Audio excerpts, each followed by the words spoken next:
So my name is Sussanne Skidmore. I am the president of the BC Federation of Labour.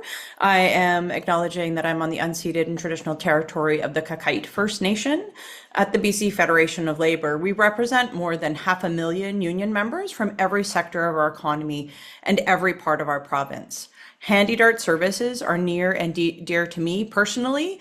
As I heard Lorraine say earlier, they are near and dear to me because my mother, who was diagnosed at 7 years old with ALS, she relied on these services to get her around in the last months of her life. These services are crucial to help some of our community's most vulnerable residents. It helps them to access medical services and take part in the social and economic life of this province.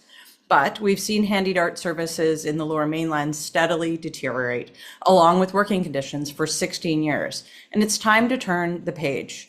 And on behalf of the BC Federation, I'm calling on CEO Kevin Quinn and the board of TransLink and the government of BC to do the right thing here. They need to listen to workers, they need to listen to the riders, and they need to listen to the local mayors and bring HandyDART operations fully in-house.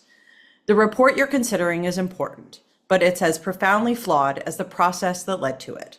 I'm not arguing that the report is intentionally geared to maintaining outsourced service delivery, but those flaws skew in that direction. The lack of a robust costing of an in-house model is unacceptable, and the assumption that TransLink would have to hire and train up new staff starting from zero is inaccurate. There's a trained workforce ready to take the wheel, the ones working for TransDev right now. I was surprised as well to see the section on HandyDART employee experience refers only to information from TransDev, with no input from the union that actually represents these workers.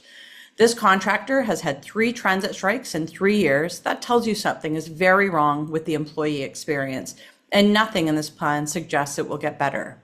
And there's little weight given to very real costs of continuing to contract the service out to a private for-profit company. There is a cost to the rider experience, to employee morale, and to efficiency.